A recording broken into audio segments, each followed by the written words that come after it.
অনিয়ম ও দুর্নীতির মাধ্যমে ইউনাইটেড কমার্শিয়াল ব্যাংক থেকে প্রায় ২,০০০ কোটি টাকা লুটে নিয়েছে সাবেক ভূমিমন্ত্রী সাইফুজ্জামান চৌধুরী ও তার পরিবার। ঋণের নামে অর্থ বের করে নেওয়ার পাশাপাশি উচ্চ মূল্যে শেয়ার কিনেও ক্ষতির মুখে ফেলেছে ইউসিবিএলকে। আর এসব অনিয়মের চিত্র উঠে এসেছে ব্যাংকটির অভ্যন্তরীণ তদন্তে। সাইফুজ্জামানের দুর্নীতি তদন্তে দুর্নীতি দমন কমিশনে চিঠি দিয়েছে বর্তমান পরিচালনা পর্ষদ। Double million offer Walton fridge কিনে পেতে পারেন 20 লক্ষ টাকা, রয়েছে কোটি কোটি টাকার নিশ্চিত উপহার। 2018 সালে আগের পর্ষদকে সরিয়ে ইউসিবিএলকে দখলে নেন সাবেক ভূমিমন্ত্রী সাইফুজ্জামান চৌধুরী জাবেদ। নিজ পরিবারের সদস্যদেরকে অন্তর্ভুক্ত করেন পর্ষদে। স্ত্রী রুকমিলা জামানকে চেয়ারম্যান এবং ভাই আনিসুজ্জামানকে করেন নির্বাহী কমিটির চেয়ারম্যান।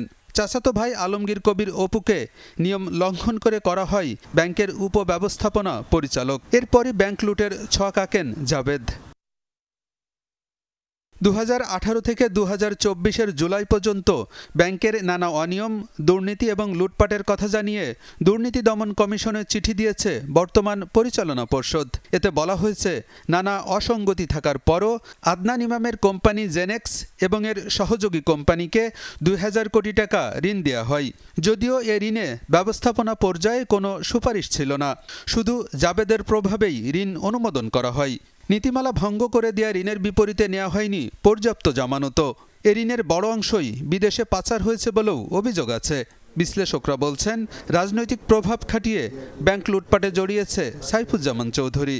এখন উনি ওনার ওয়াইফকে বসায় রেখে তারপরে উনি সামনে বসে থাকবেন, তারপর ওনার একজন আত্মীয় সেখানে থাকবেন, তারাই সব কিছু করবে, এটা কোনোভাবে অ্যাকসেপ্টেড না। তো একদিকে আপনার রাজনৈতিক পাওয়ার, অন্যদিকে ব্যাংকের ওনারশিপ, দুইটা মিলে তো ডেফিনেটলি আপনি সাংঘাতিক প্রভাব প্রতিপত্তিশীল, তাই না?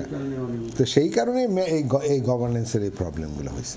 আনিসুজ্জামান ও বশির আহমেদ সহ বোর্ড সদস্যদের অনুমোদনে লক-ইনে থাকা জেনেক্স ইনফোসিসের 60,83,626টি শেয়ার কেনে ইউসিবি। প্রতিটি শেয়ার 172 টাকা 50 পয়সা দরে মোট 105 কোটি টাকার শেয়ার কেনা হয়। 172 টাকার শেয়ার গত সেপ্টেম্বরে লেনদেন হয় 37 টাকায়। বর্তমানে এর বাজার মূল্য 29 টাকা। ফলে লোকসানের পরিমাণ বেড়ে দাঁড়িয়েছে 87 কোটিতে। শেয়ার কেনার ক্ষেত্রে কোনো গবেষণা এবং ব্যবস্থাপনা কর্তৃপক্ষের অনুমোদন ছিল না বলেও উঠে এসেছে তদন্তে। ব্যাংক তো হচ্ছে ডিপোজিট নেবে, লেন্ডিং করবে। এখন যদি সেই ইনভেস্টমেন্টও করতে যায় তো ডেফিনেটলি ইনভেস্টমেন্ট অ্যানালাইসিস তো তাকে করতে হবে, যে কোন শেয়ারটা আপনি কিনছেন, এটা ক্রয়যোগ্য কিনা, এটার দাম বাড়বে কিনা বা দাম কমবে কিনা, এটার ভিতরে কন্টেন্ট আছে কিনা, এটার পিছনের লোক কারা, এগুলো তো দেখতে হবে। ওদের মধ্যে একটা কি বলে ইল মোটিভ কাজ করছে, একটা ইল যোগসাজশ ছিল। সাবেক ভূমিমন্ত্রী সাইফুজ্জামান চৌধুরী এবং তার পরিবারের ব্যাংক লুটপাটের বিরুদ্ধে ব্যবস্থা নিতে দুর্নীতি দমন কমিশনে চিঠি দিয়েছে বর্তমান পরিচালনা পর্ষদ, যা খতিয়ে দেখছে দুদক। ইউসিবি ব্যাংকের অনিয়ম খতিয়ে দেখার কথা জানিয়েছে বাংলাদেশ ব্যাংকও।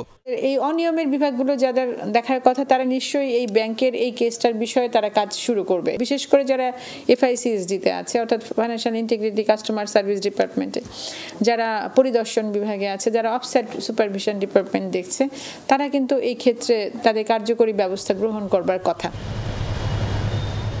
আলমগীর হোসেন, যমুনা নিউজ, ঢাকা।